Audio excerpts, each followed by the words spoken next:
Today I will show you a love story, comedy, drama, and time travel film called About Time. Spoilers alert. Watch out and enjoy.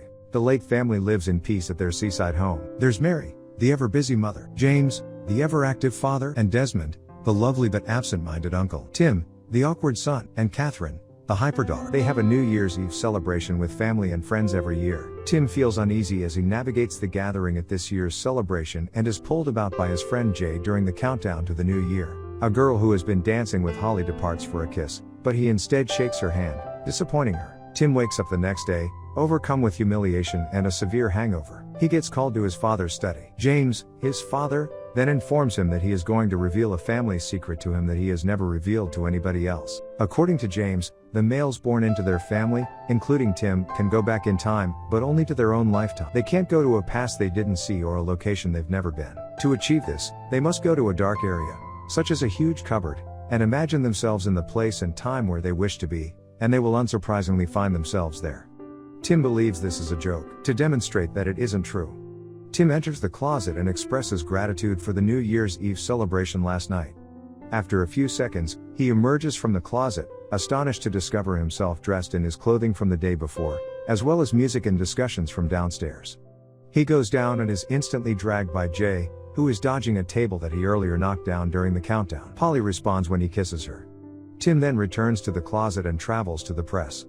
Realizing that time travel is possible, he considers his father's expertise with the ability. Realizing that it was how James appeared to have a lot of time for them, James warns him not to exploit his wealth or position for personal gain. So Tim decides to use it to discover love. That summer, Kit Kat invites her boyfriend's cousin, Charlotte, to rest at the house on the beach for 2 months. As the family Sundays with their guests one afternoon, Tim hopes to get on Charlotte's good side. Seeing a chance, Tim agrees to put sunscreen on Charlotte's back but ends up spilling the bottle and feeling humiliated. Tim travels back in time and behaves more casually and deliberately throughout the summer, attempting to impress but failing each time until it is too late. And lastly, Charlotte's last day at the home has come. On the evening before she departs, he takes a break to express his affections for her, but is quickly shut down after discovering that Kit Kat has previously told Charlotte that he might do so. Charlotte wonders if things would have been different if he had spoken to her before her last night at their house. He gets an idea. Tim flies back in time to confess to Charlotte over the summer. Charlotte, on the other hand, encourages him to question her again about her last night at their house. This proves that he had no chance with Charlotte, no matter what. Tim ultimately abandons his pursuit the day after Charlotte leaves and travels to London, where he lodges with James' buddy Harry. Tim is looking forward to the next phase of his life but is saddened to find that Harry is a troubled writer. Tim hasn't had much luck or romance in the first 6 months of his work as a lawyer, having met primarily other guys. Tim's fortunes change one night when he visits Don's Lenore, a restaurant where diners dine in complete darkness. They are sitting next to a woman named Mary and her companion. Join them in the darkness, Tim and Mary, and get to know each other while having a good time.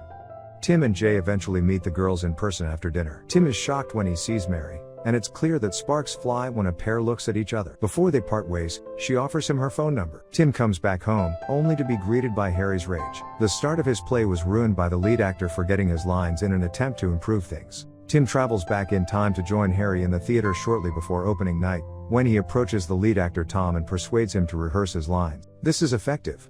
Then, instead, another performer forgets his lines. Tim travels back in time to assist him. The play proves to be a success. Tim, on the other hand, checks his phone. He notices that Mary's phone number has vanished. His time travels had destroyed his romantic evening with Mary. Tim, heartbroken, joins an overjoyed Harry for breakfast the next day. Tim discovers an ad for a Kate Moss show in the city when Harry shares the newspaper.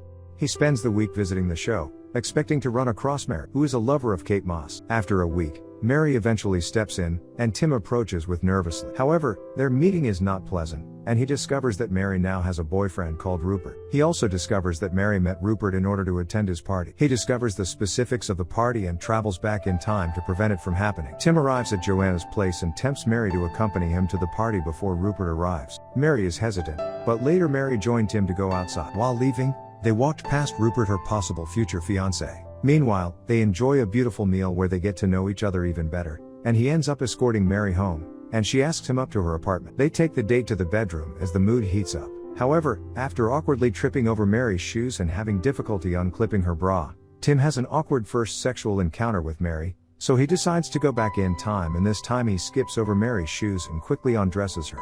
Everything goes well, but Tim knows he can do better. After Tim's several tries, The pair has the perfect first night of passion. During the months that follow, their relationship blossoms, and the couple finally moves in together.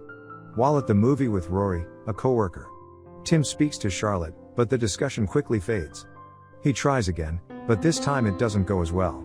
For the third time, he decides not to approach her, and instead, Charlotte ignites him and starts the conversation. Charlotte asks him to dinner and expresses her regrets over previously turning him down. Charlotte asks him to take her to her apartment and tempts him to go inside with her, but Tim refuses. Being able to reject down his first love makes Tim understand how deeply he loved her. He rushes back home and wakes her up to propose to her, but it isn't as romantic as he had hoped, so he does it once again.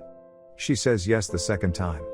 Tim brings Mary home to meet his parents that summer. Mary and her mother get along, and Tim spends quality time with his father. Kit Kat, who had a terrible experience in London, has also returned home. When Tim and Mary's wedding and Mary's pregnancy were announced, the Lake family enjoyed a verse.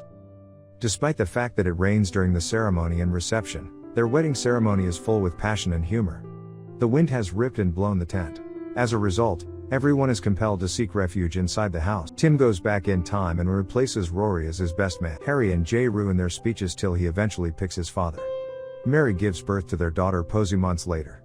Tim is captivated by the experience of raising a kid, both for its wonderful moments and the challenges they face when they move into a new house, and soon, Posy's is turning 1 today.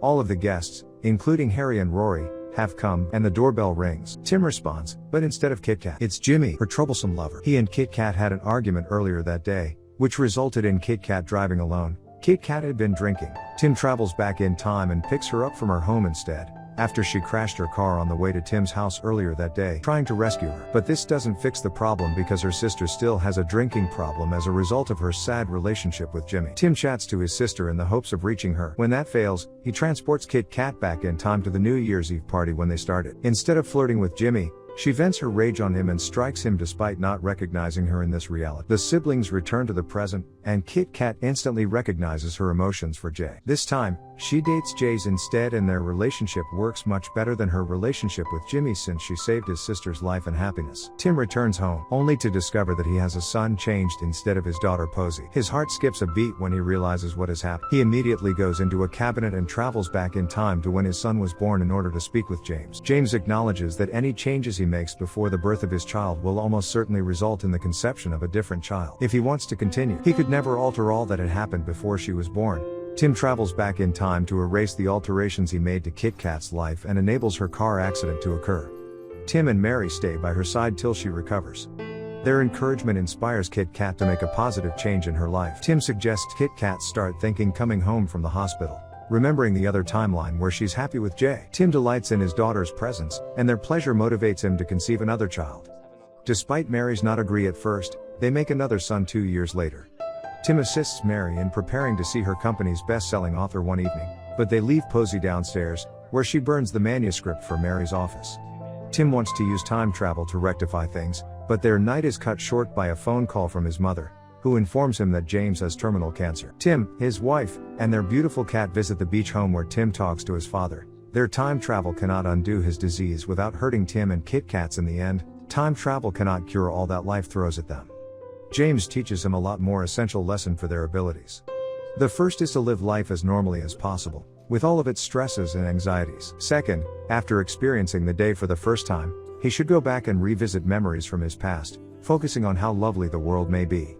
Tim takes his advice and finds satisfaction in both the ordinary and the extraordinary aspects of his life. Tim flies back in time to see his father while he is still in perfect health. After James, Tim finds consolation in knowing that he can still see his father back in time whenever he misses him. Mary, on the other hand, decides she wants a third kid one day. Tim hesitates, knowing that having a third kid may prevent him from visiting his father again, but after much deliberation, he lets go of the past and decides to go forward. He then agrees to having another kid. Mary is now significantly pregnant and due to give birth within the next several months. Tim's last chance to see his father in the past has passed. He travels back in time and plays table tennis with his father for the final time. Seeing Tim's grief in his eyes, James understands that this is their final time together. They both flew back in time to when Tim was a little child, and for the last time, both in better health and with greater energy, James and Tim run and play by the shore. Tim tells his father his final farewells and returns to the current day when his third kid is born. Years pass, and Tim goes about his daily life, laughing and crying with his family. He lets Mary sleep in one morning and cooks breakfast for his children, enjoying their company. Tim resolves never to time travel again, living each day as if it were the second time he's lived in this time, focusing on appreciating life in all of its aspects, from the smallest details. Thank you for viewing, and I hope to see you again in the next video.